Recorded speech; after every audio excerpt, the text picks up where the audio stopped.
দুধটা ধুয়ে নিলাম, তারপর যে চিনি দিয়ে নিলাম। চায়ের ঘনত্ব ধরে রাখার জন্য গরুর দুধ দিলাম। হ্যাঁ, তারপর যেটা দিব এটা হলো যে আমাদের যে গ্রামের যে গরুর দুধ ওইটা। ওই দুধের সসপ্যানটা আইছেন, ক্যামেরাতে আসছে, এটা সসপ্যানের ক্লিকটা আসছে পুরোটা সব দেখে যাচ্ছে। তারপরে এটাকে আমি ব্লেন্ডার করে নিচ্ছি। হ্যাঁ জি,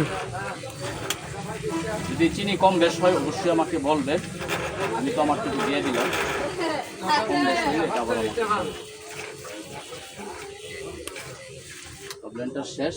এখন যেটা দিব এটা হলো এখানকার যে বিখ্যাত যে দুধের শটটাই যে মাথায় রাখছি, দুধের শটটা দিয়ে দিই।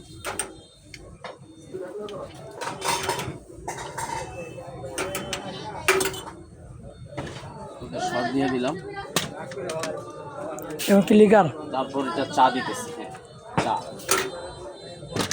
তারপর যেটা দিব এটা হলো মিষ্টি, মিষ্টি রসগোল্লা আর কি। তারপর এখানকার ঐতিহ্য হলো আরেকটা হলো নারিকেল। নারিকেলটা দিয়ে দিলাম। তারপর যেটা দিতেছি এটা হলো হরলিক্স।